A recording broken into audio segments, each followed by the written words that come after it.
All right. Well, I'll tell you what, these headphone cables are just a real pain in the butt. Did you already go live? Yeah, it's live.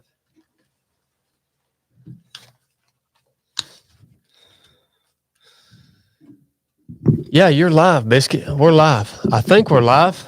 I don't know how to tell. I don't know how to figure out if anybody's watching this thing or not. We're Okay. live. 12 people. Outstanding. Well, we're this is definitely not a regularly scheduled episode here on the 3 of 7 podcast. It is Sunday afternoon, 12:20 here on the East Coast, and we're live on YouTube. Thank you guys for joining us, by the way. I hope you're having an awesome morning. If you're listening on audio, this is a bonus episode with Brooke and I, because we ran our first race together yesterday, and there were a lot of cool things for me personally that came out of that, and a lot of thoughts that I had. And I asked Miss Biscuit if she would come and do a podcast with me about it, and she was totally open to it. So thank you, baby. Yeah. Thank you for making time I'm to excited. be here. This is the first podcast we've just done together in a long, long time. Yeah, because we have the origin series kind of telling our story, which I told you yesterday we owe another origins episode. Like I think we have like 3 or 4 years to catch up on, and there's a lot of wild stuff that's happened. Those are hard episodes to record, though. Yeah, for me personally, they're uncomfortable. Yeah. I mean, and some of the stuff that will be in the newer origins, if and when we do it, is some like more recent hard times, and so I think we definitely put it off, but we need to do it. But yeah, we haven't done an episode together, just us. I think ever, other than origins, right? Oh, well, interview, but that's not just us. Yeah, it's pretty cool. Uh, Well, a little bit of housekeeping for you guys if you're watching live on YouTube. I called Chili 5 minutes ago, and the hoodies are finally live on the website. All right, so it's getting cold. You just can't beat having a new hoodie when it starts cooling off like this. I haven't seen. What do they look like? I'm wearing it. Is that it? Yeah, it's the Be Hard When It Gets Hard hoodie. Nice. We haven't had these in stock since last winter.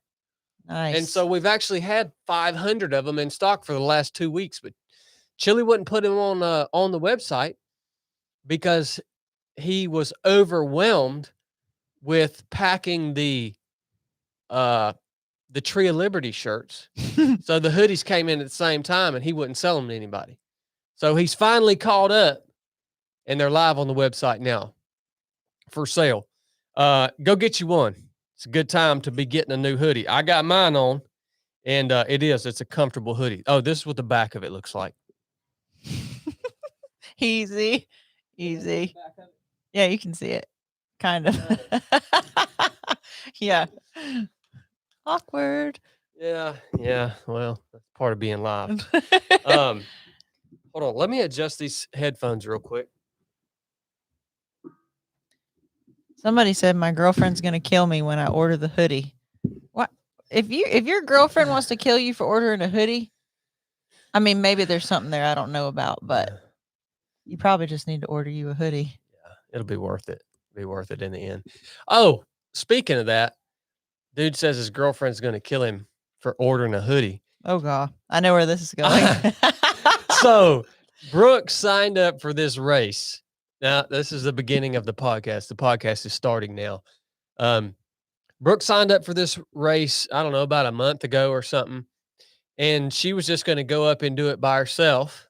Well, yeah, Darren at the gym, at our CrossFit gym, pestered the daylights out of about 7 people to go. And most of us ended up signing up. Yep. And then Darren ended up asking me if I was going to go run the race. I went and talked to you about it. I was like, okay, yeah, I'm going to go. But there's 2 different options. You can run the 30K or the 50K. I said, yeah, I'm going to go run the race. I'm going to do the 50K. And I kept dragging my feet, not signing up. And we get like a week out from the race. And I'm like, hey, Biscuit, I think I just want to run the 30K and I want to run it with you. And you didn't like that idea. No. No, and you know exactly why I didn't like that idea. Over there chuckling.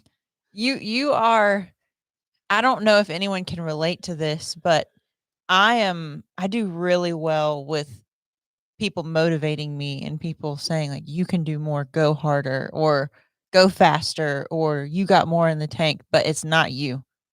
Like if you say anything to me along those lines of like trying to tell me to do something different or motivate me, it sends me into an immediate rage. Yeah. Yeah, I don't I wonder if there are any couples out there that the husband can like motivate the wife by like yelling at her and telling her to go harder and you know do more and go faster and or if all couples are like we are where which it doesn't work the other way though because like if you're yelling at me to run faster or to lift more weight or to do an extra rep, that doesn't bother me. I don't think I do that to you ever. I know. I wish you would I because know it wouldn't you bother me. no you don't.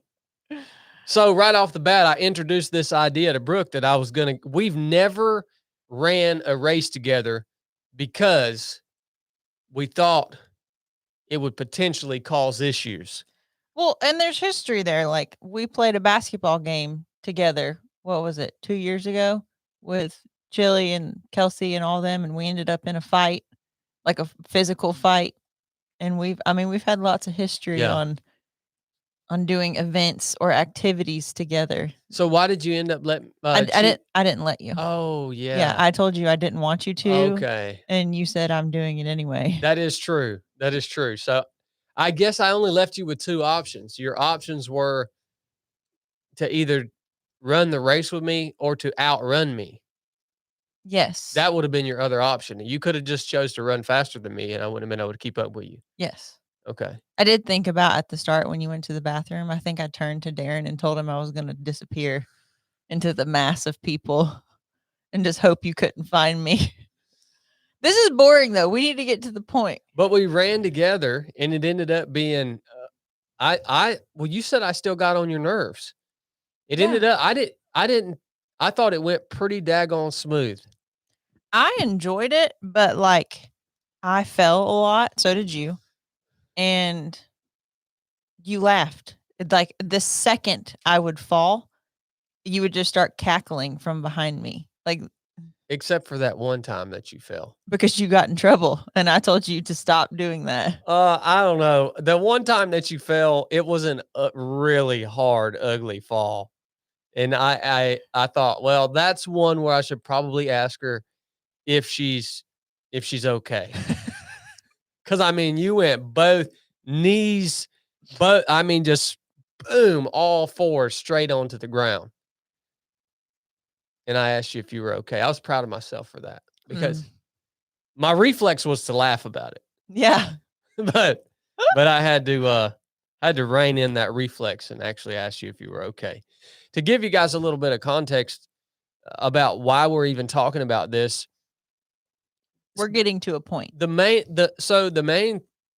thing that I kept thinking about last night, once we got done, we got back to the house. I was grumpy on the ride back to the house because I don't like sitting in the car, but we got back to the house and that's the first time that Brooke and I have ever done anything like that together, where I got to see her, I was right there with her and got to see her push through pain.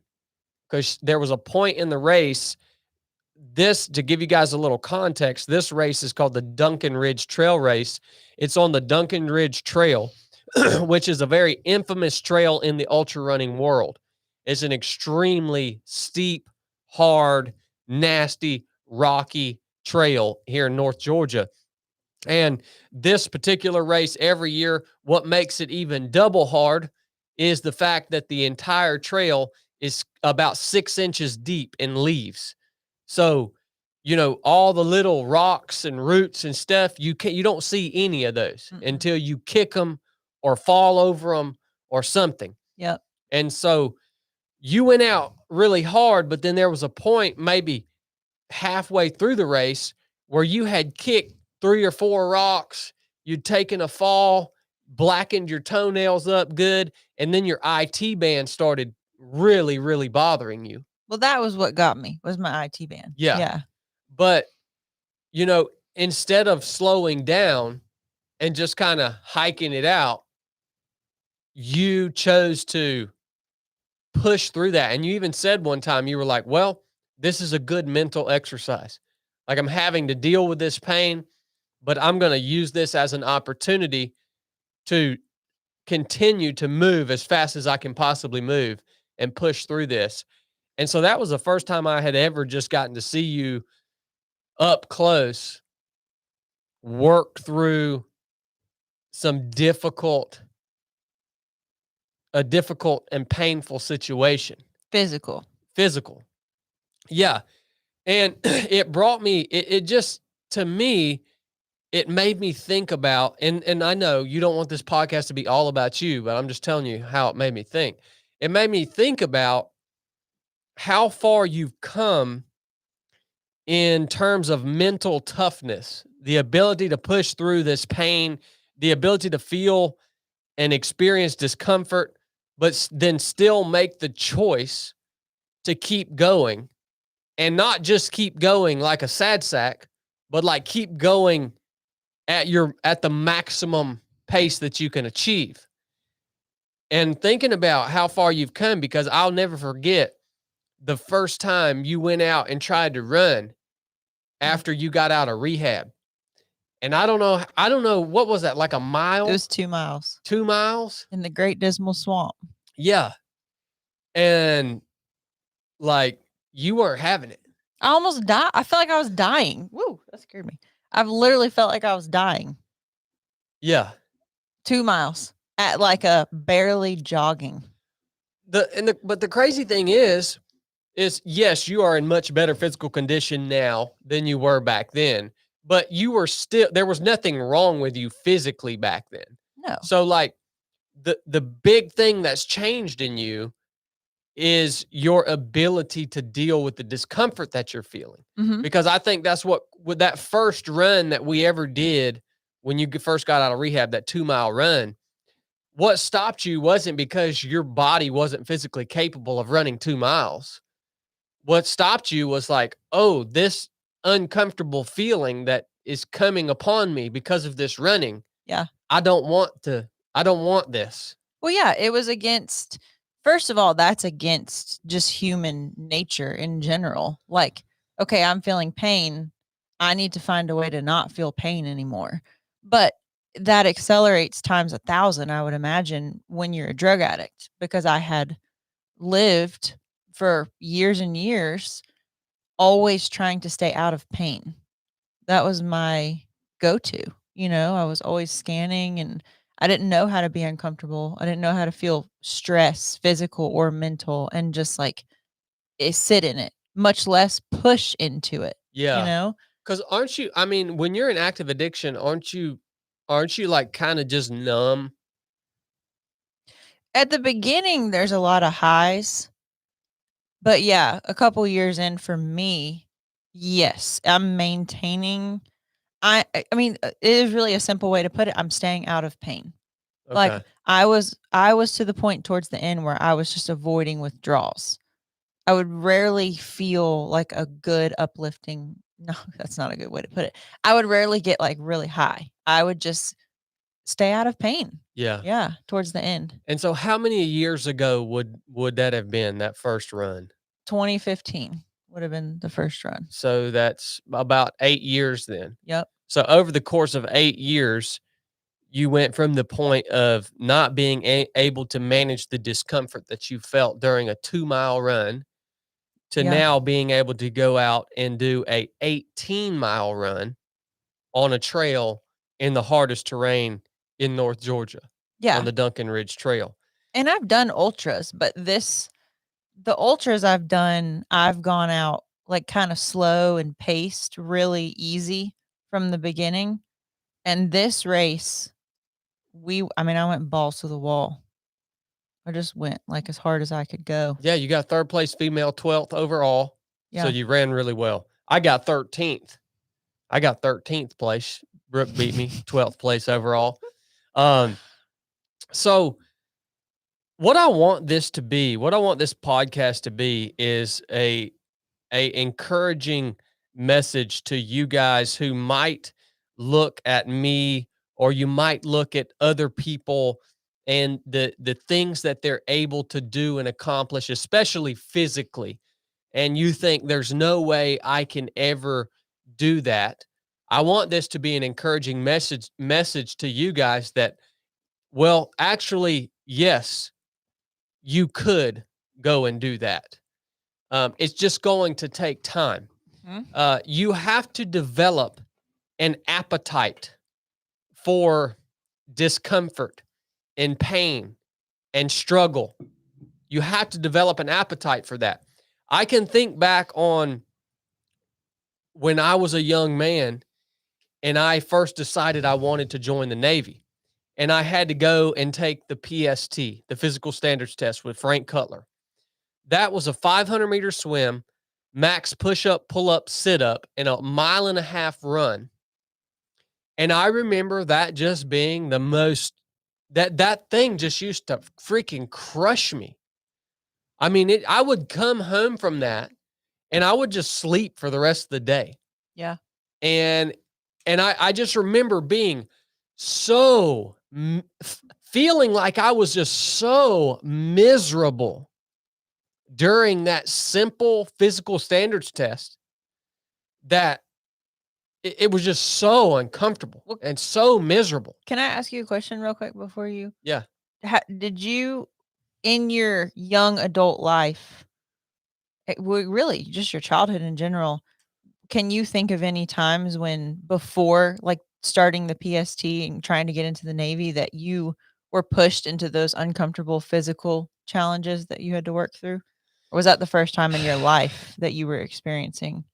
Well, for me, I think I think the only thing that I would have would be in working out on the farm that I worked on, before I joined the Navy. Yeah, there were some uncomfortable days out there. Yeah. It was hot and it was hard work, but I just think maybe that gave me some very low level baseline, Mhm. because the thing with that is like when you're out working hard, yeah, it's hard work, but like there's no there was no standard like there was on the physical standards test for the Navy. Yeah. Like if it started getting rough when you're out working on the farm, you just slow down. And you just got done what you could get done for the day at the pace that was acceptable to you and the discomfort you were willing to bear. So you just slowed down. Yeah. But the PST, it's like, okay, there's a hard standard and you have to meet this standard. And it doesn't matter, like the discomfort you're feeling doesn't really matter. You have to meet this standard. That's it. You can't slow down, because if you slow down, you don't meet the standard. Yeah. But I had no understanding or appetite for that discomfort. And so you see me now, just this year, I've done a 360-mile bike ride. I've done a 250-mile race. I've done a 100-mile race. I've done a 30K race. I've done a 270-mile bike ride. I've done all of these really hard physical things. And it's because over the course of, what would that been, since I was 19 years old to now I'm 35. It's been a slow progression of me developing the ability to deal with uncomfortable things and continue to push through them. Yeah. But it's taken a long time. So before you developed, because that was kind of where I wanted to take this conversation, like not exclusively, but just at some point, was like when you brought this up, I was thinking about getting started in building resiliency and mental toughness. Like when you have hardly any baseline, and the only thing I could come up with, which I'm applying to what you're saying is having a why. Because you're not going to develop that, or I didn't develop that love and appetite. I like that word, appetite, for that friction for a really long time. So initially, I had to have a reason to do it. Yeah, I think there has to be a necessity. Yeah. Yeah, there has to be some necessity. I mean, I can see the necessity in why you started Yes. working on your mental toughness, because you decided, okay, I want to be free from these drugs. Well, what's one thing that's going to help me with this? Mm-hmm. Physical fitness and exercise. And so there was a necessity for Mm-hmm. you to get good at working out, because it was used as a tool to Right. help you through recovery Right. and just to keep you mentally healthy. And same with you with the PSD, with becoming a SEAL. That's what you wanted. Yeah, there became And all of a sudden this necessity. yeah. Okay, this is what I want to do. Well, I'm going to have to get used to feeling this Yes. discomfort. But I just remember too, going on from that, going on and throughout my Navy career, even going into SEAL training, how it just, my ability to stomach discomfort just it's so gradually got my tolerance for discomfort got higher and higher and higher and higher, but it's so gradual you don't even realize it's happening. At least that was my experience. Yeah. Like coming to the point that I am now, to where I can go out and run a 250-mile race, which was really, really uncomfortable. Yeah. Like beyond words uncomfortable. But in the midst of that, never even having a thought about stopping. Never even crossing my mind to quit. But that took 15 years, man. Yeah. 15 years to get to that point. I can relate to the momentum that's necessary. Like, I personally just feel like the last 2 years I have started to be in a place that I'm proud of as far as my ability to sit in discomfort. And I think I thought for a long time, I definitely thought in the beginning that I was going to acquire resiliency. Like, I thought I was going to, like, read a book or do a few workouts and, like, catch this special thing that, like, my brain was able to do when things got tough. I, like, leaned into it, or, like, one day that was just gonna click and I was gonna understand, "Okay, that's what this means." Like, that's what everybody's talking about when they're like, "Be hard and do better and go faster and longer," and just, all that stuff. But for me, like what you just said, it has been a slow, cumulative growth, and I feel like I'm still growing in it. Like, Well, yeah, I mean, yeah, I think it will just continue as long as you're consistent with challenging yourself on a regular basis in new ways. Um, I think, but yeah, I wanted to go back to that what you said, that it's mental toughness and resilience is not something that's just gonna, like, appear if you read the right book. Like, it you have to practice it. it's also not something that you're born with. No, I thought about this too. I totally agree with that statement. But I think you are super competitive. You are a highly competitive person. So I think that someone like you with this innate drive in you, I don't want to say it's easier, but I think it's a different experience for you than it is for I'm not super competitive. Mm, And so I have to have a why, because I'm not doing it to prove anything and I'm not doing it to beat anybody else. That doesn't motivate me. yeah, yeah. Like, my why has to be some benefit for me or for somebody else. No, I get that. Yeah, I'm definitely more apt to expose myself to more discomfort for the sake of winning Yes. some sort of competition, some sort of workout. And I do not care about that.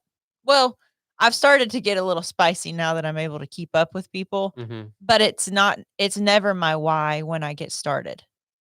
Does that make sense? Yeah, that's a good point. That's a good point. So I think what you're saying is the mental toughness aspect, or the ability to deal with pain and discomfort and all this stuff. You're agreeing you're not born with that, No.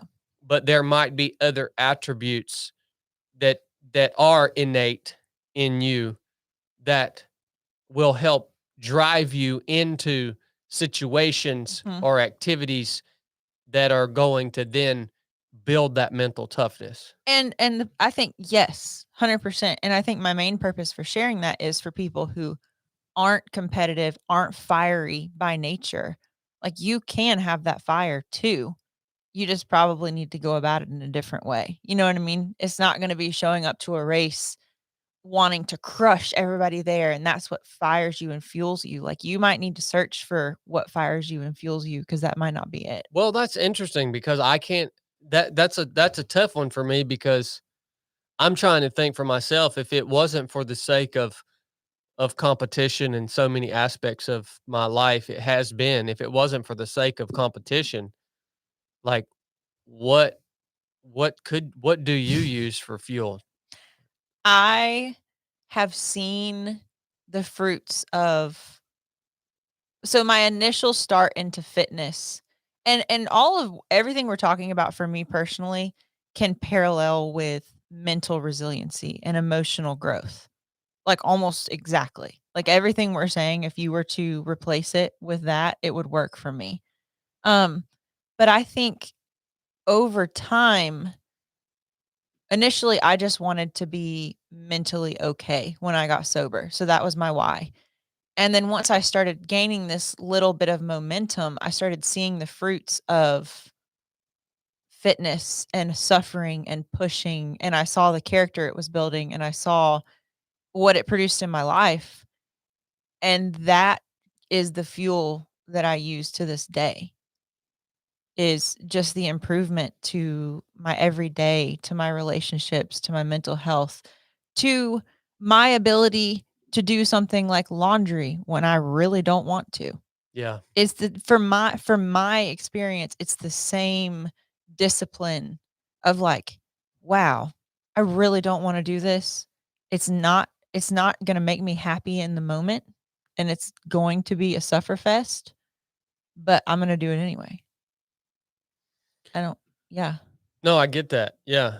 So to answer your question, it's not the competitive, it's just the momentum of Mhm. seeing the result of this is a really good thing for me. Mhm.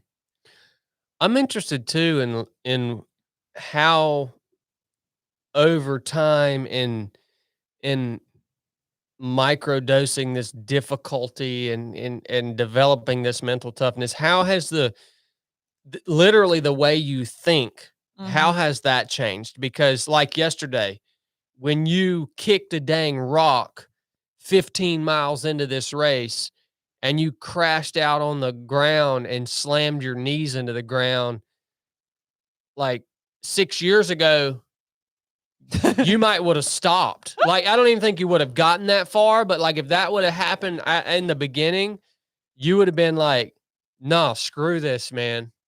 I'm not doing this." But now you literally got up and you started running faster because you fell down.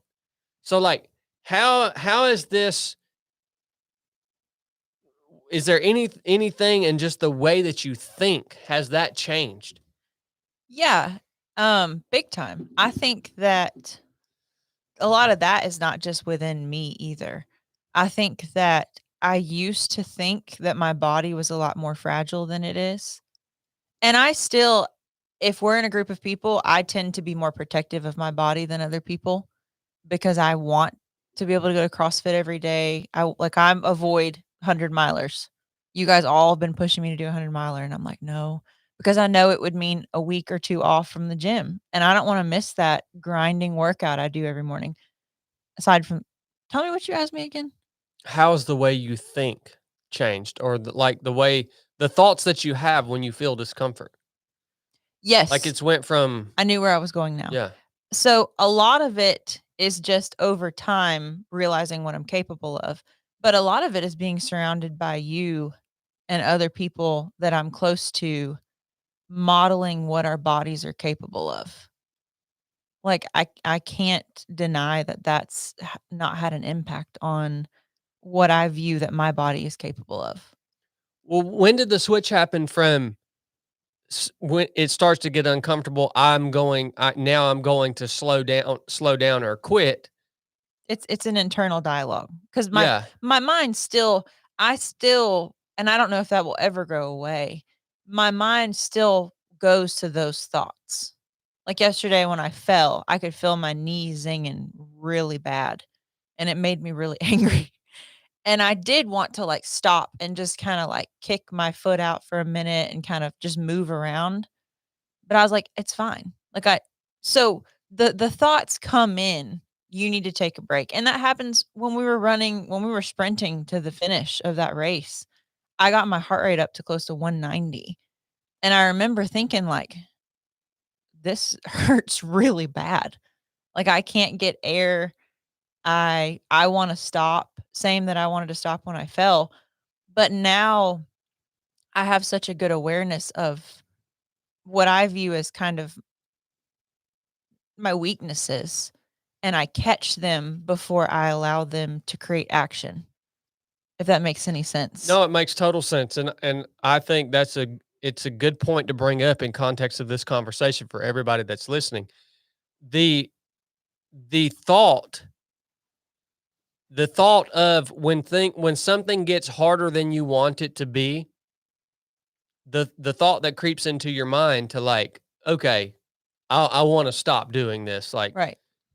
not because I'm a quitter, but just I want to ease this pain up a little bit. Like, It's ingrained in it's who yeah. well, I think it is. I think it's part of the human body's self preservation. Yes. Uh, but the problem is, I maybe I'm wrong, but a lot of people portray that they have like surpassed that level. Yes. Like I don't ever have thoughts to slow down. Or quit. I don't ever have thoughts to stop. Yeah, no. Like I think people just portray that like you can get to this level where I don't even feel the pain anymore. Like that's a line of freaking bull crap, man.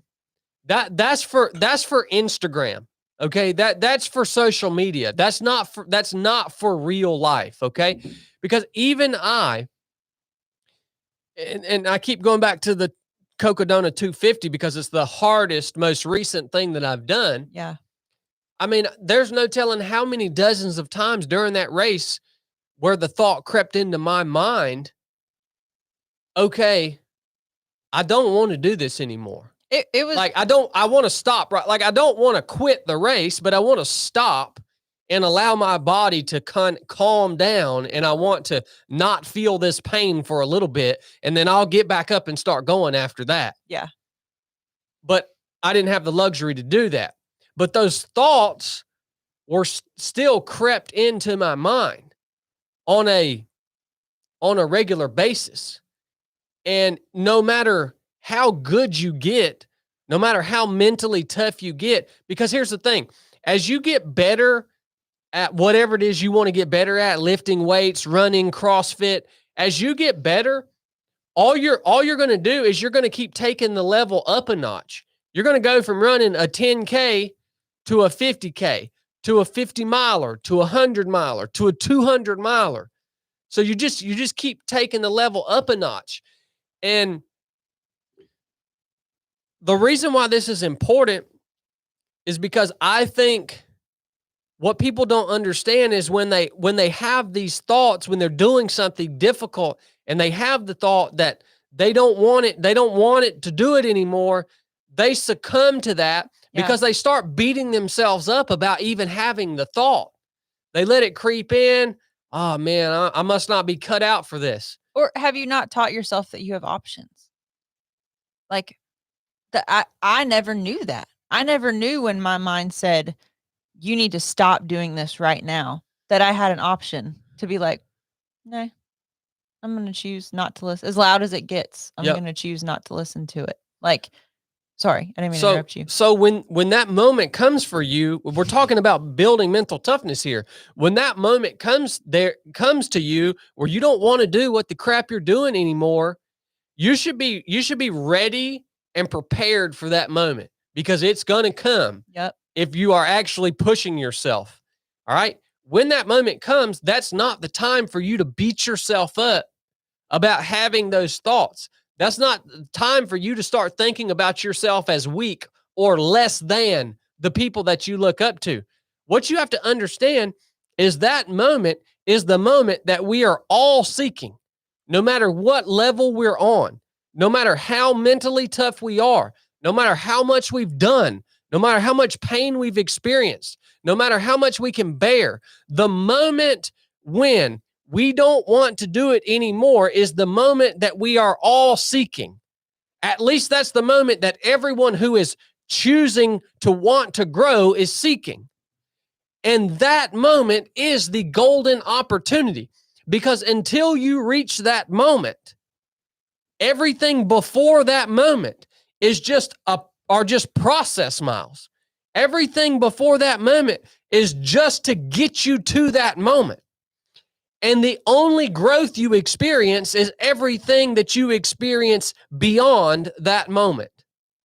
I want y'all to understand this, man. That's what you should be seeking.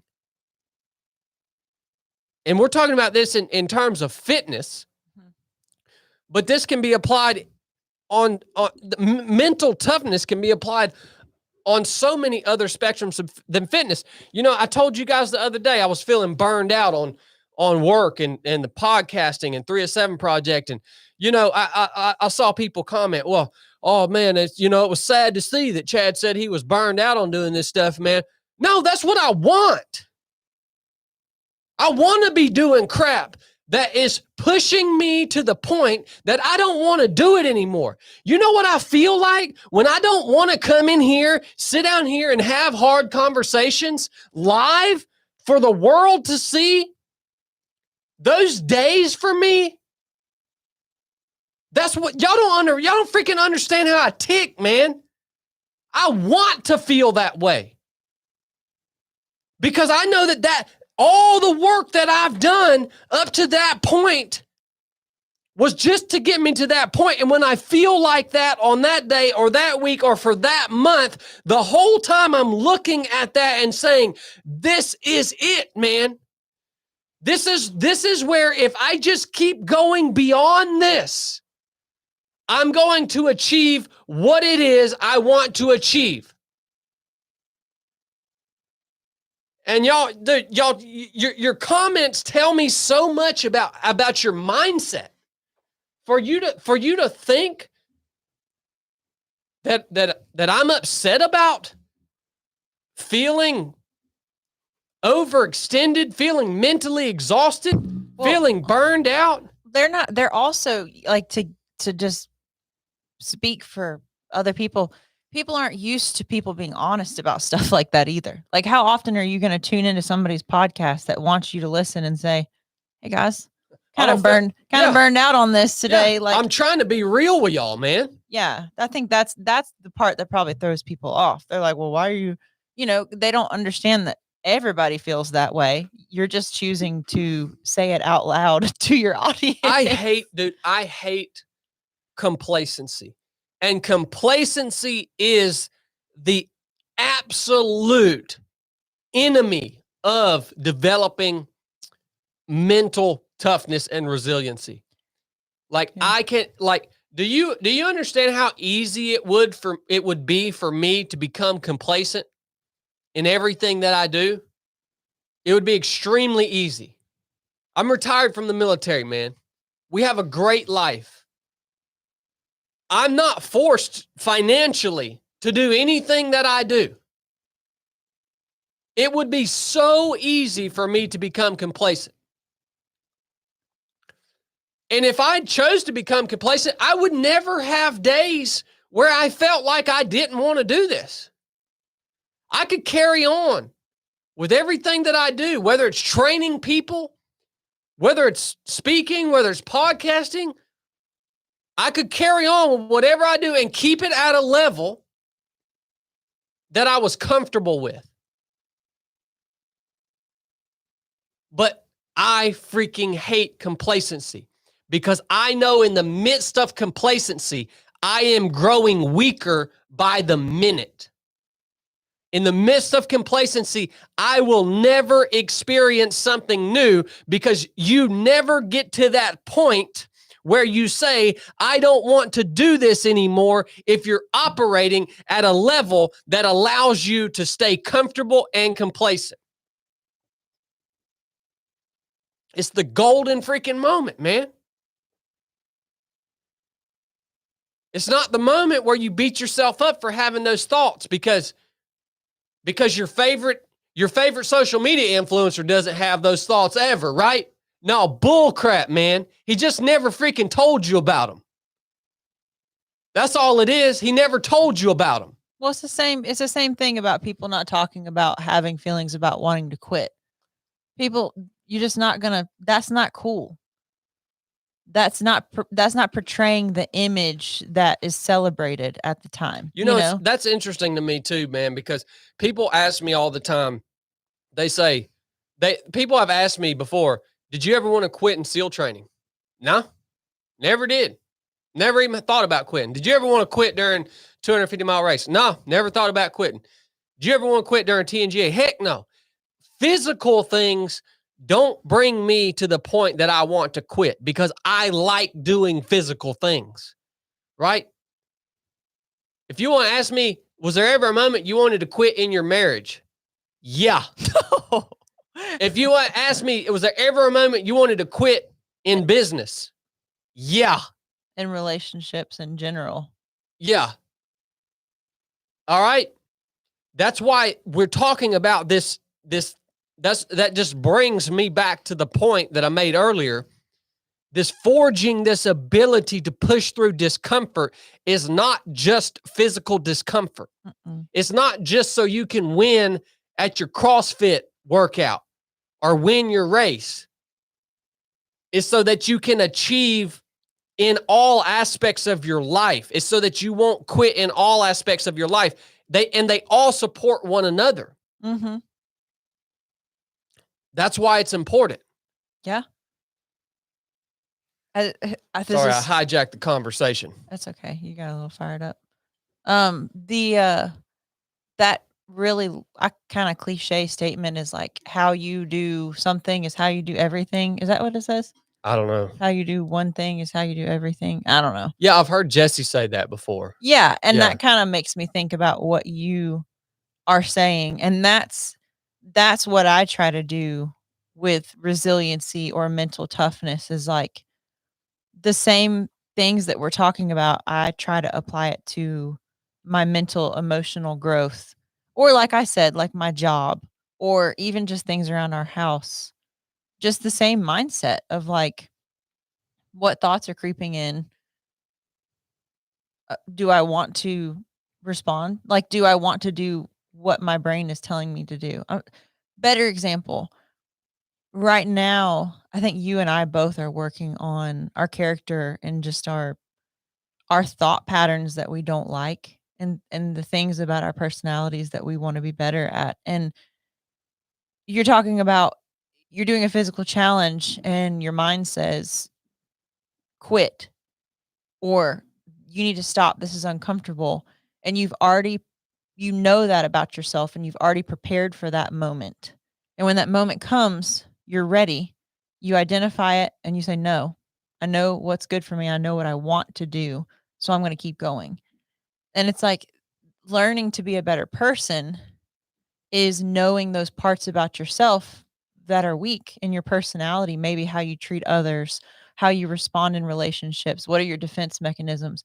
And if you know those things about yourself and you can see them coming, you can catch them. Mm-hmm. And you can do the exact same thing you could in a physical challenge and make a decision, even though most of the time it's going to be really uncomfortable. You can decide in that moment to do the right thing or do the thing that aligns with your goals as opposed to doing what your brain is telling you Does that? I feel like that was really long, but yeah. Was another point I wanted to make too. I think there's a lot of confusion around, especially in the younger generation of people. I think some people think that just showing up is good enough. I think it is at first. Before you, because what But maybe at first, maybe in the very early stages. we were just talking about, how do you initially, or that's what I wanted to talk about. How do you initially begin to build what we're talking about when you have nothing? Yeah. You have a why, but if you have a why and you just show up, how can that not lead to something? Yeah. Well, I mean, I'm just thinking about this in terms of the race that you ran yesterday. If you would have just showed up for that race and you would have just kind of bebopped around and hiked it, and you can always you can show up and just, you have the option to just do the bare minimum and stay within the boundaries of what you're comfortable with. And there would have been no growth from that race if all you would have done is showed up and just stayed within the boundaries of what you thought you were capable of. And we see it all. I applied this to the younger generation, but apply it to the old folks that we know. Yeah. Like, look, man, I checked a box. if you're gonna go out for a daggone walk, and that's all you can do right now is walk. If all you do is go out for a walk and just walk at the slowest possible pace that you can, so that you don't hardly get out of breath, you don't feel any sort of discomfort, you're not a little sore the next day, but hey, man, I got my walk in. You're not building any mental toughness. You are not building resiliency.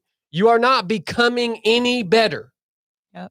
Just showing up is not enough to build mental toughness, to do what we are talking about doing. I even think in the beginning,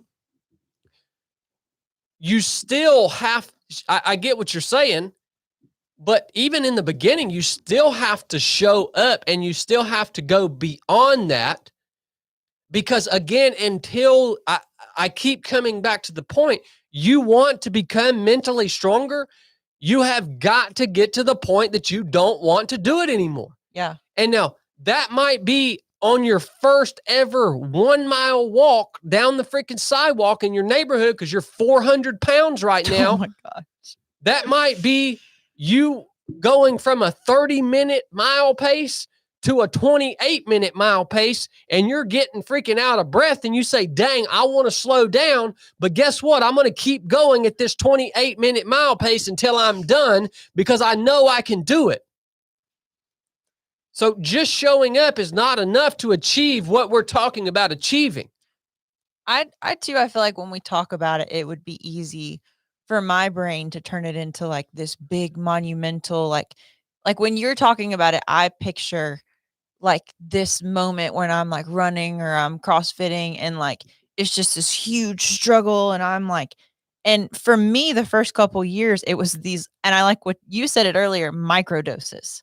It was like I would be doing a workout and in it maybe was a couple runs or it was a circuit or lifting, and I would just scrape the edge of like, oh, that's too much. And I just kept doing that. Like, it wasn't like I had to be, like, in it and just, like, dying and for me, but, granted, it took me how long did we say? Like, 8 years. So That would be the question. If you would have, would you have gotten to the point you're at now faster? 100%.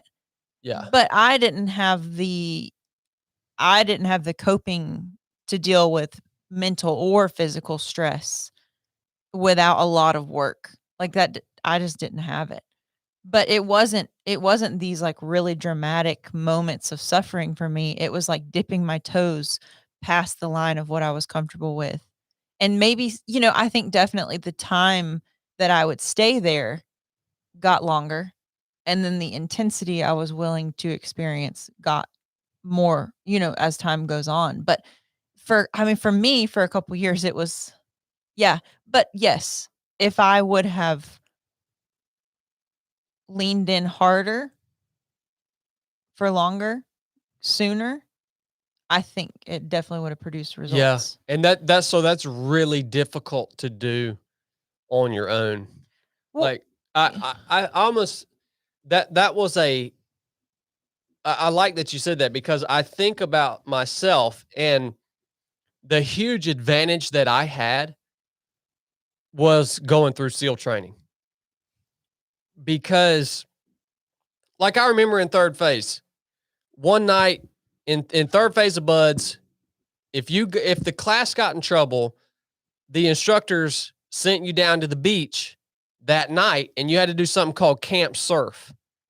And camp surf meant you slept on the beach and the instructors stayed up in the hell box, which was their little building right there on the edge of the beach. And every hour on the hour, the instructors would shoot off flares and you would have to run down and hit the surf, get wet and sandy every hour on the hour, every night. So in between you going down there and getting wet and then you coming back up and laying on the cold sand, you just laid there and froze until the top of the next hour and you had to go back down and hit the surf again, right? Like I can remember back then how much I did not want to do that. I cannot even put it into words how much I didn't want to do that. It was so cold and miserable. It's indescribable.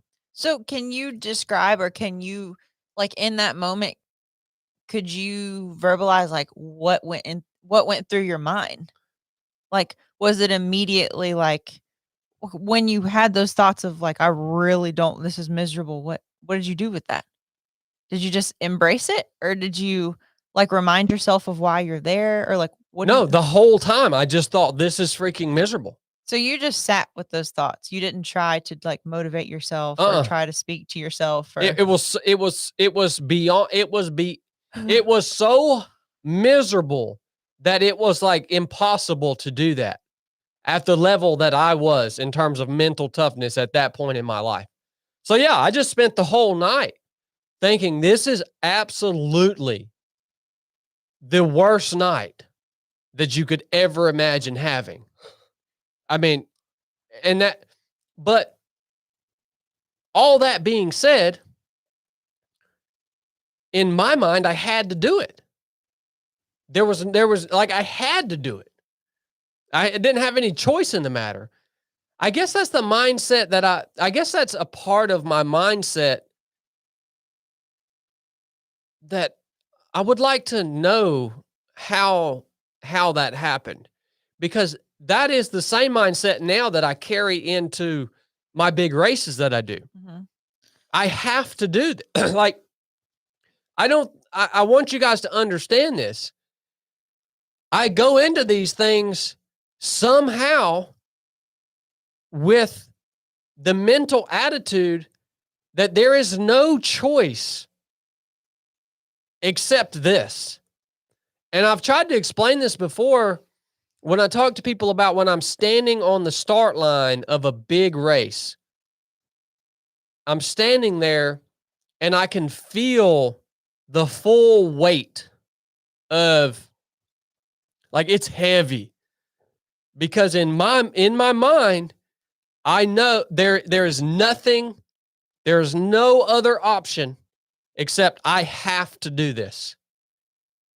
And so you feel that heaviness. And I think if you're standing on the start line of something and you're saying, well, I'm just going to try. I'm going to do my best, right? But I don't really have to do it. Like, at any time I can just stop. I can quit at any time. I don't think you feel the same heaviness that I'm feeling on the start line. 100% no. And I do that just intuitively. I, Like, that's just, I think that's a gift, and I think that's something built into your personality that I think it's a cool thing for people to strive for, but just from being married to you and being with you for so long, I don't know very many other people who have that built in that's innate. Like, you will get on, you're so front sight focused. Like, you always have something. You have to have something you're working towards. And you'll find the thing, and then your life starts to revolve around it. Whether it's TNGA or a race or an event or something, like, you put 110% of yourself into whatever it is. But like, I don't. But I wonder though, if that is not from my military experience. I wonder if it isn't from when I joined the Navy and you show up, even just right first day, you show up to boot camp, they take everything from you. Like they take you, strip you down, like take your underwear from you. Like, you don't have anything. They shave your hair. They take anything that you could possibly identify with. And it leaves you in this state of feeling like, I don't have anything else. Like, I don't have anything else. I no longer have any possessions. Like, I can't just walk across the street and go home. And I wonder if it's not from that experience, like just subjecting myself to this lifestyle where everything is literally taken from you and you literally don't have anything, any identity other than what it is you're told to do that day. Yeah. Now, in reality, there's still some choice there. Yeah. In reality, I could have peed my bed and said I'm going crazy and they would have let me out of the Navy. But it doesn't really feel that way when it's in the midst of it. It literally feels like you don't have any other options. Yeah. Like, holy crap, I don't have nothing. I guess I have to do this. Yeah. And so I just wonder if over time that didn't become the way I view every single challenge in my life. I view 307 Project the same way. Is everything in my life I view this way. It's like, I have days where I could think, well, I'm just going to shut it all down, man. But then I'm like, I can't do that. Like, I don't leave myself any options. And I think that people would achieve more, would build more mental toughness faster if they would put themselves in scenarios where it's not as easy just to walk away from it. That's one of the things I love about the ROP course that we do. That's one of the things I love about the basic course. Yeah. You take these people, you take this team out into the wilderness, and we get so far back in there on the basic course that they can't just walk away from it. If they quit, they're just stranded. They're just there. Yeah. It's the same way on everything we do. It's the same way on the ROP course. We had a guy on the ROP course, the rite of passage, quit a few classes ago, said he couldn't take another step. He just plops down in the trail and quits. And we're like, well, man, you still got to walk 4 more miles out of here. Well, guess what he did? He got up and walked 4 more miles. From the time he said he couldn't take another literal step, he walked 4 more miles. And I'm contrasting this with your personal experience of you like saying, okay, I pushed right up to the edge and then I backed off, and I pushed right up to the edge and I backed off. Yeah. But if you can subject yourself to a structured training environment where you lose control of your options, it's going to start making you think differently. Like, when's the last time you, on YouTube, when is the last time you were in a freaking environment where you were like, this really sucks right now, but I don't have any, like, the only thing I can do is go through this. Now, a lot of times life throws situations at us like that. You're saying But I'm talking about intentional training, right? I think it's really, really important to do that. And I think that is what got me being subjected for so long to this environment where my choice was out of the equation. I think that's what got me to this point where now I've never DNF'd a race. I've never started a race, a trail race, that was purely based on my choice to keep going and not finished. Not all of them were pretty, but I've always finished. And I think it's probably important for a lot of you guys to start taking your choices off the table when you start a business. What about when you get married?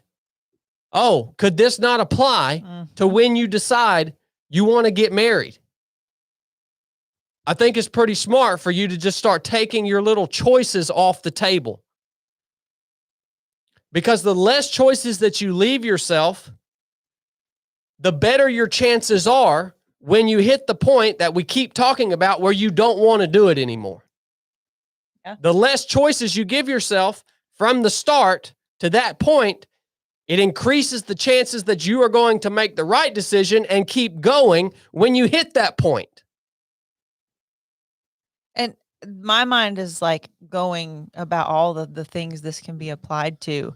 And the two that just popped out in my head is like your job, but also self-care, like diet and just maintaining your body well outside of exercise. Like, yeah, it's such a foundational thing that once you get it, it's not all going to be easy, but like you have a blueprint. You have like this is the way I do things. And you still come up on the friction of not wanting to stick to your blueprint, but at least you have it. And you're not always going to, I'm not always going to follow through the way I want to, but I don't know. Well, do you feel like you grew yesterday? Yeah. Yeah, I felt like you did. I was super proud of you, man. Yeah. I can see though, yesterday I could see the benefit in a really long race, because you talk about being patient, or I'm sorry, you talk about being present. Mm-hmm.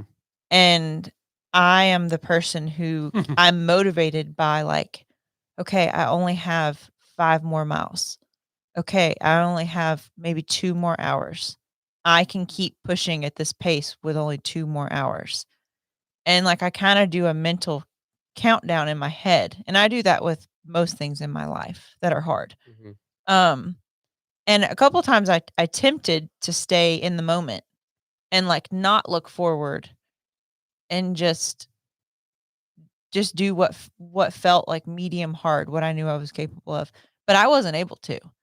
But I think about when we passed Blake that night when he was doing his 100-miler and he was doing the most awful monotonous loops at Dry Creek midways through his race at night by himself. And I was just thinking about how if he would have started doing what I was doing yesterday to get through, counting down the miles, you would quit because it's too long. Yeah. Like it would be so discouraging to be like, oh, I can maintain this. I only have 60 miles left. Mm-hmm. Like you can't do that with something that long. So I kind of, yesterday was great. I grew, but it also exposed something I already knew about myself, but it really exposed it was just my ability to be patient and present is lacking. And so that leads to the question, how do you learn to become more present? Like so that's the golden question that everybody, that's the thing. I stand up in front of people all the time and talk to them about this concept of being able to stay present and focused on the task at hand, especially in the midst of adversity. And the whole time I know what these people are thinking. Well, this sounds really good, but how do I become more present? That's what I was Like, thinking how do yesterday. I get better at this? Yeah. Well, there is no magic answer. It's just like the resilience that we're talking about. How do you get better at becoming present? It's forcing yourself into environments that force you to be present, or you will not make it, or you will be absolutely miserable the entire time, one or the other. Yeah. Unless you can reel your mind in and focus on what you're doing. It's the only way. And we're talking, and I'm talking about, I'm at the point in my life where I have had hundreds, if not thousands, of repetitions of this, forcing myself into environments when and whether it's on the micro scale of doing a 50-meter underwater swim. You're talking about an evolution that only lasts 2 or 3 minutes. But when you are under the water doing a 50-meter underwater swim, and you get to the point where you are out of oxygen and your vision starts to close in, if you start to think about how far away you are from that wall that you have to touch before you can come to the surface, guess what you're going to do? You're just going to go ahead and come to the surface. So even in an evolution that only lasts 2.5 minutes, a 50-meter underwater swim, it gets so hard. You have to become so present that you're breaking it down to just the millisecond. Like, I know I can stay under here for a half a second more. I know I can do one more stroke. Or if you're applying it to something like 100-miler, well, if at 10 miles and 100-miler, if you can't stay present at 10 miles and all you can think about at 10 miles is that you got 90 miles left to run, you're going to be miserable or you're going to quit. So this concept of staying present can be exercised in a short-term thing that's extremely sharp and difficult and uncomfortable, or it can be exercised in a long-term thing that's going to take a little bit longer for you to get there, right? The ability to stay present is extremely important in the process of building mental toughness. Yeah.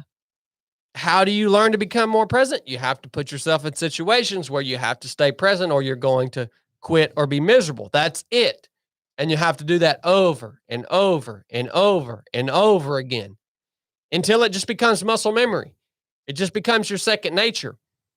And then when you start to look too far ahead, when this ability to stay present becomes second nature, when you start to look too far ahead, because that will happen, and you do that, you immediately recognize it because it's different than the way that you usually think. Yeah. You recognize, oh, I'm thinking too far ahead. You immediately recognize that thought and you put it to rest. You just tell yourself, nope, we're here right now. This is what we're thinking about. This is what we're doing. You got to be able to do that. You have to. Or else you're never going to be able to do anything that's hard or uncomfortable. Well, I'm not good at that right now, but I've been doing things that are hard and uncomfortable. I think I'm just limited. Well, I would say, yes, I would agree. Maybe you're not as good as me at that right now. Yeah. But you have been progressively getting better at that. You just don't even realize it. And the evidence is you went from 8 years ago not being able to run 2 miles without stopping to running 18 miles in the mountains yesterday. I ran way more than that, though. Yeah. Just for the record. Yeah. There's your evidence and your ability to stay present. Doesn't feel like I'm staying present, though. So that's interesting that you're saying it's like a prerequisite to perform. I don't know. That's not a helpful conversation. That's just my thoughts. Yeah, it's definitely important. So But I wish I was like, I wish I could be just like, oh, go read this book or go right. do this and you'll be able to stay present. Well, I find myself, and I was thinking about this while you were saying it. Let's see if I can make this clear and not like go off on a rabbit trail.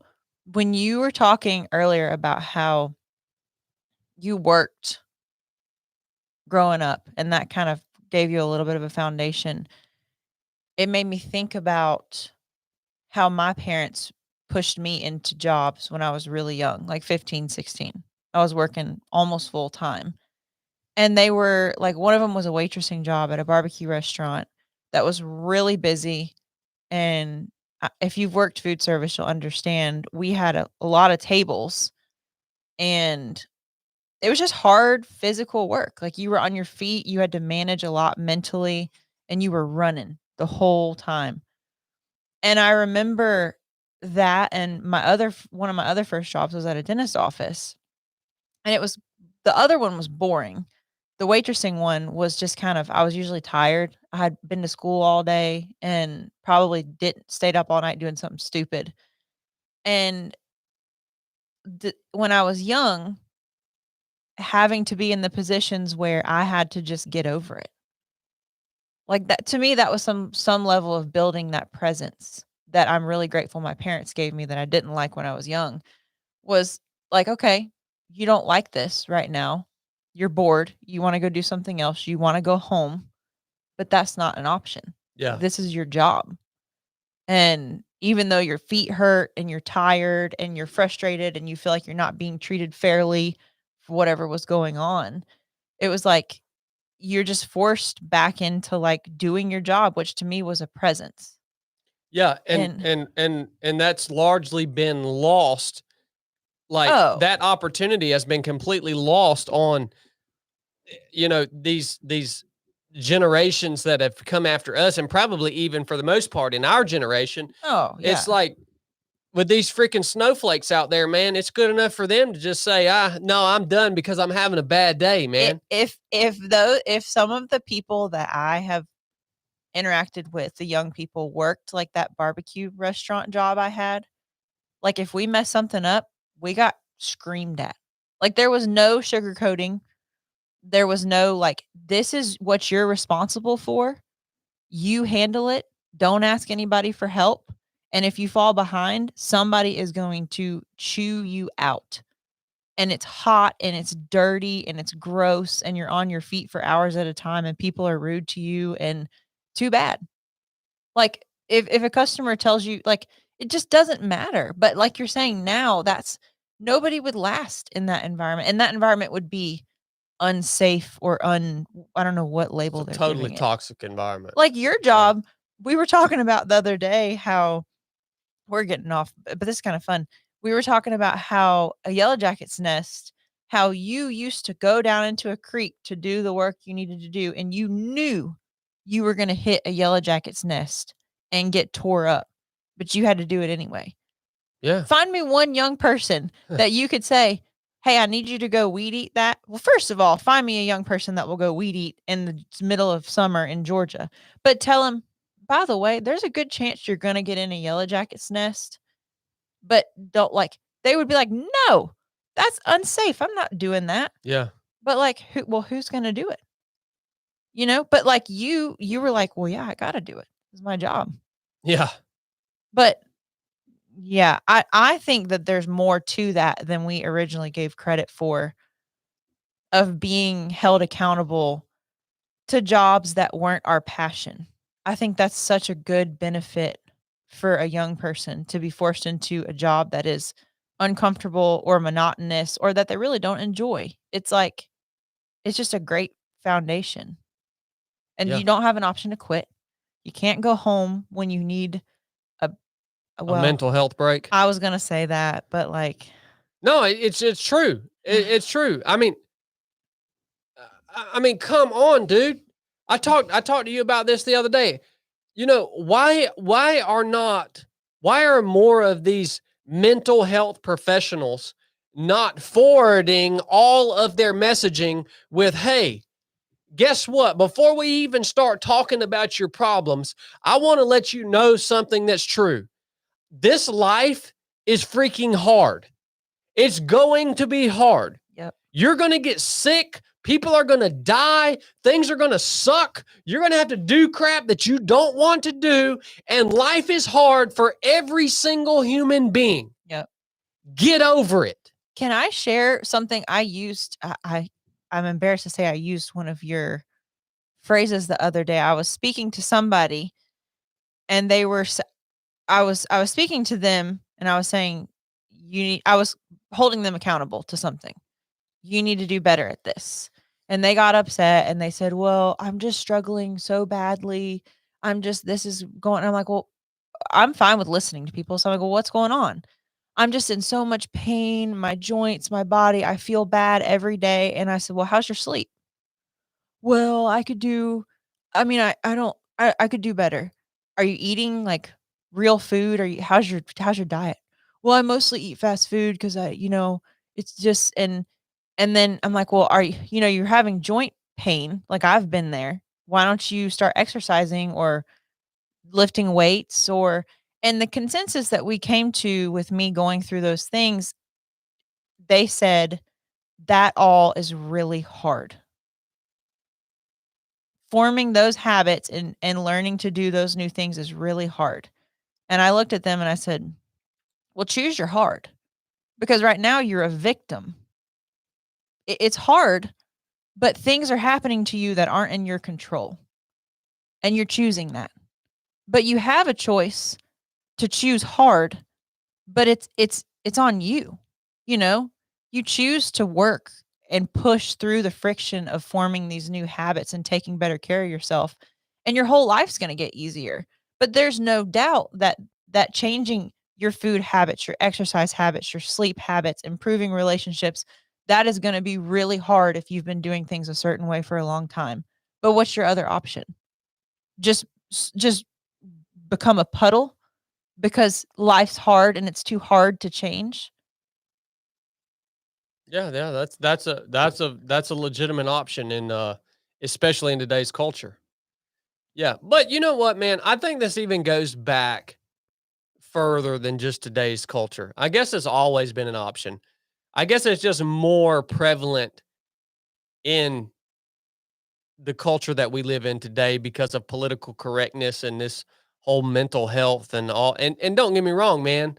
Like I have a counselor that I go see and talk to, and like all that's good, right? But I'm not gonna Well, can I say something that you why you see a counselor is because you are accountable for your own behavior.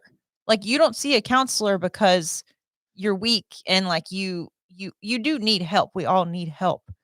But you do that so you can be better. Like you are choosing your hard. That's exactly right. Seeing a counselor is freaking hard. I'm not gonna come into work on next Wednesday when we're supposed to do a podcast. I'm not gonna not show up because I Right. need a freaking mental health break. Well, yeah, you're taking care of yourself. Well, I have something to say about that. But the counselor thing, therapy gets so um put into like this box, almost the same box we're talking about, like a mental health day. Oh, you got to go see your therapist. Well, some of them are. Some of them propagate that. Yeah. I mean, I think you got to find the right person. Yes, but if you are going to therapy with goals to become better and you're willing to get uncomfortable and talk to people about things that make you feel gross and mess with your pride, you're going to be better. But what I wanted to say about the mental health day thing is I had a relapse, which I've already talked about. This is no new news. But I got sober in 2015, and a couple years ago, I got introduced to something called kratom, which is a legal herb that they sell here in Georgia all over gas stations. And I didn't know initially what I was doing, but I was addicted pretty quickly. It acts as an opiate.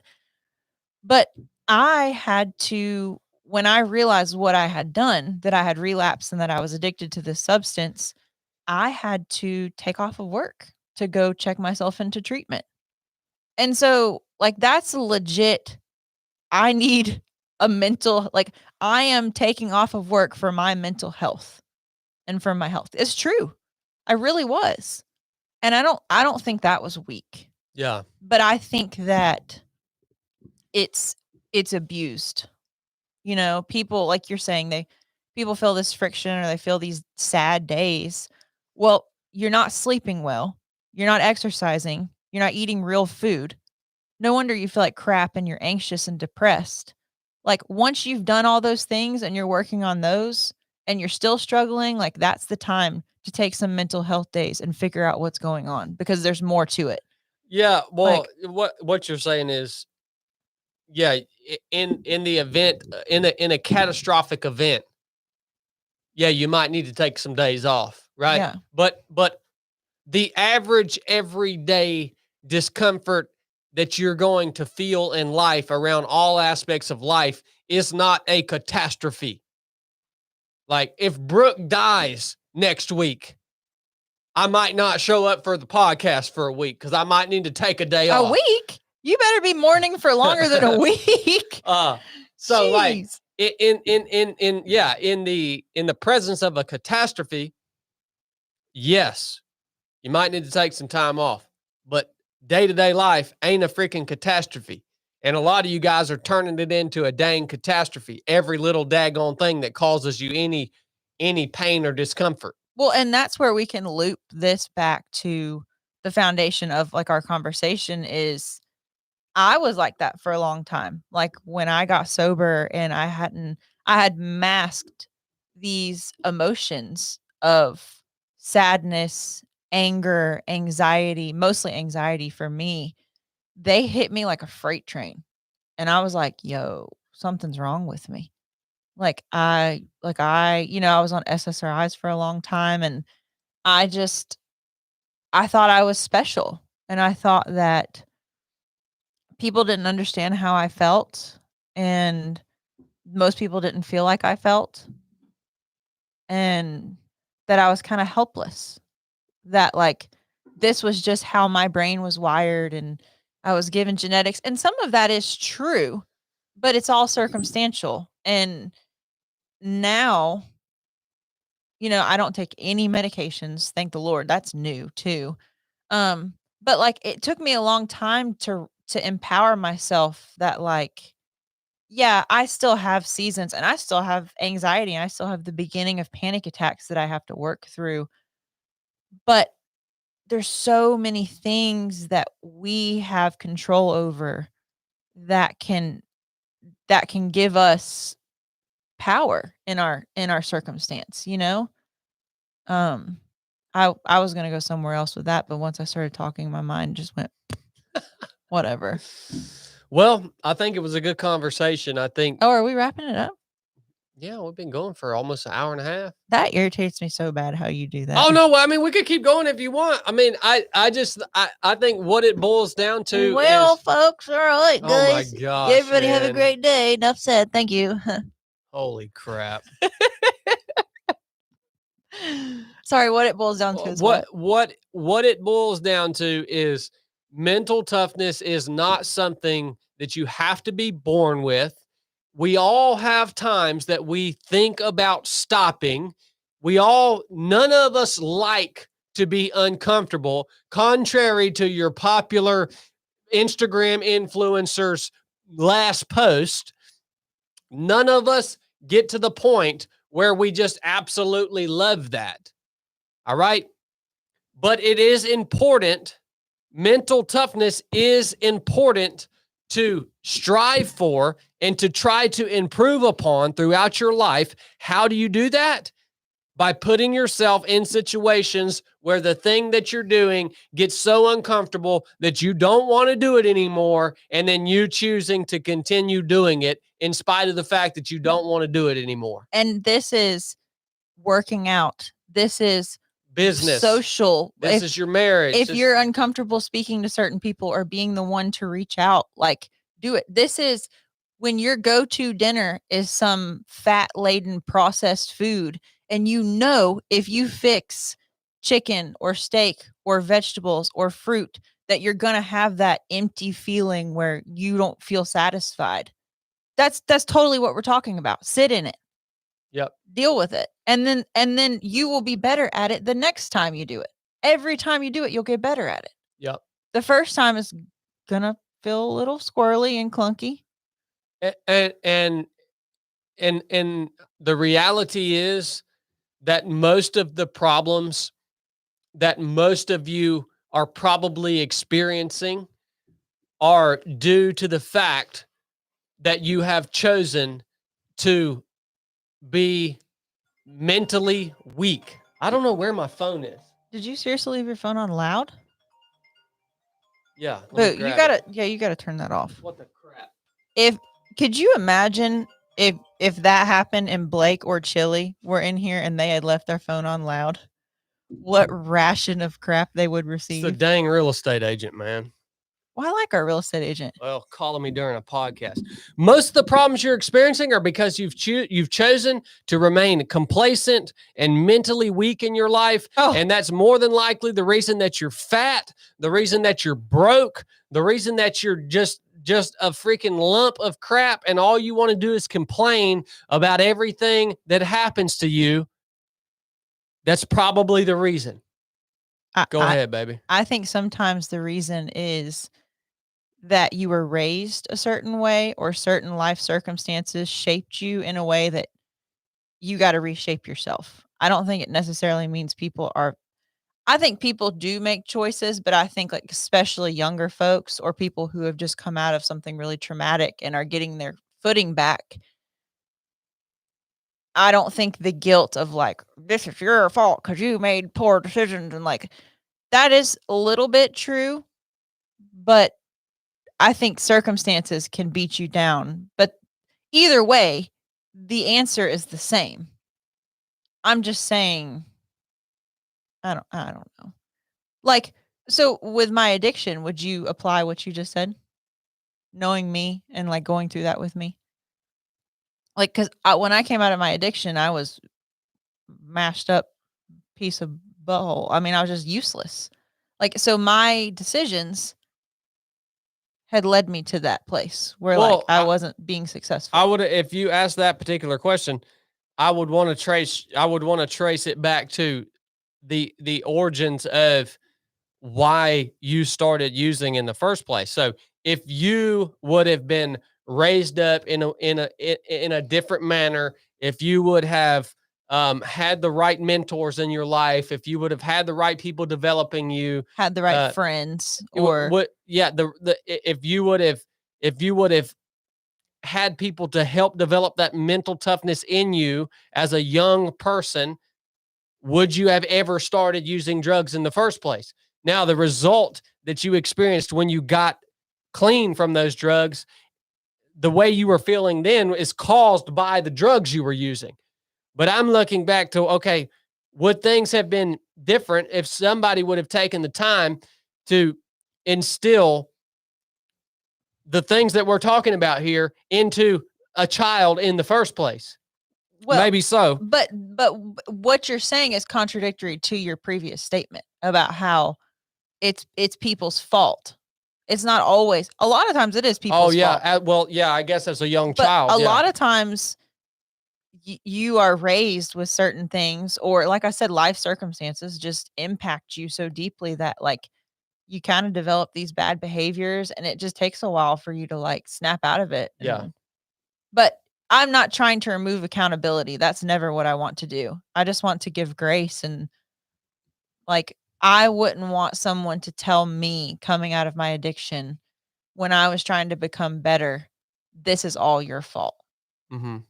Kind of is my fault in a way, but like, I don't know.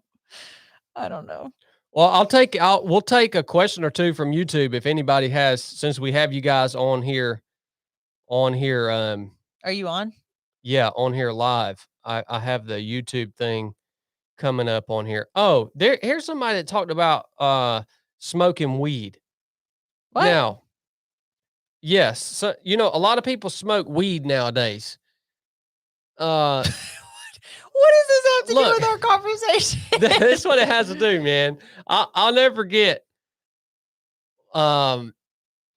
Somebody told me one time, I was asking them why they wanted to smoke weed so much or drink alcohol so much.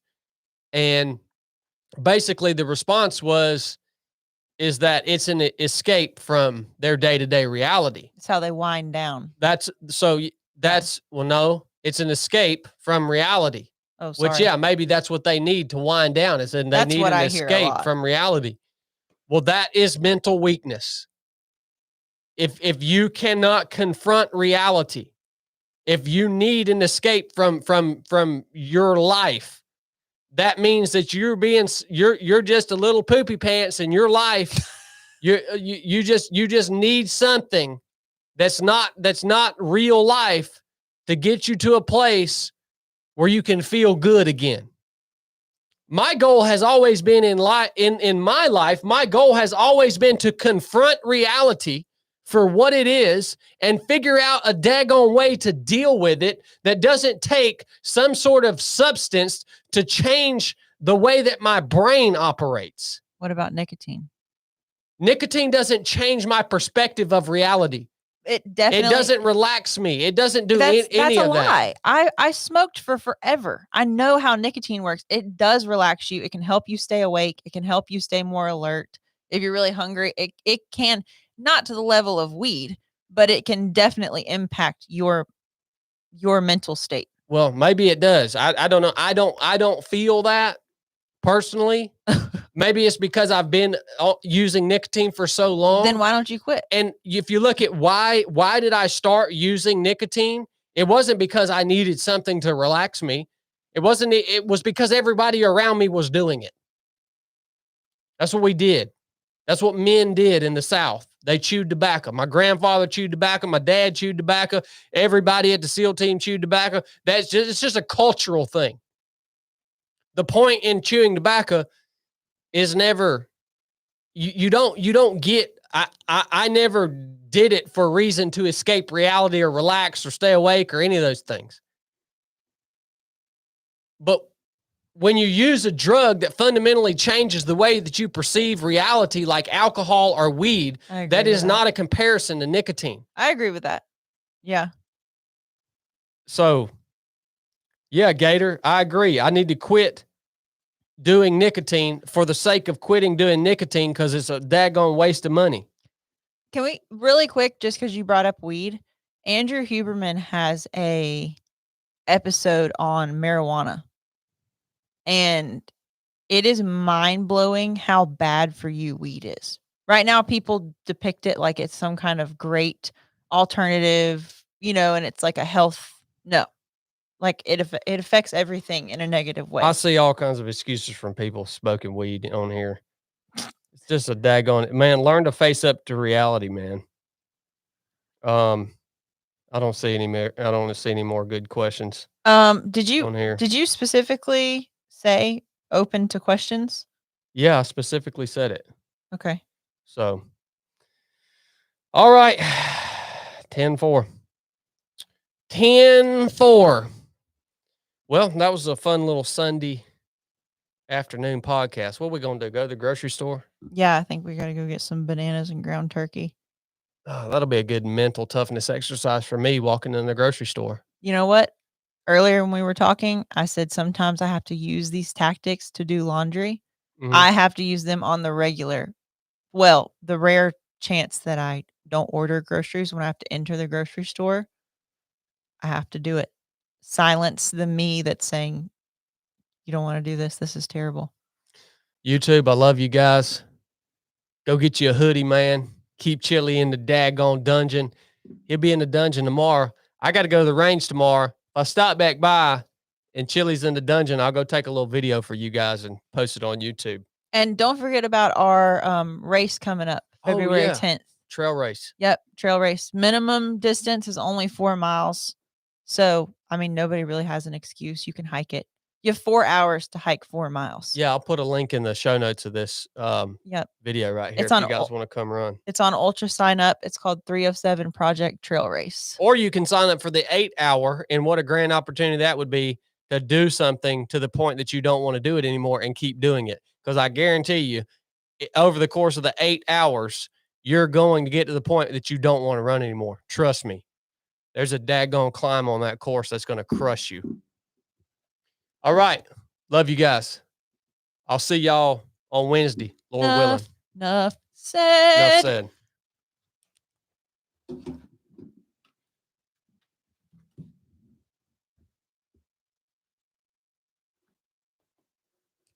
Oh, how did I stop this thing?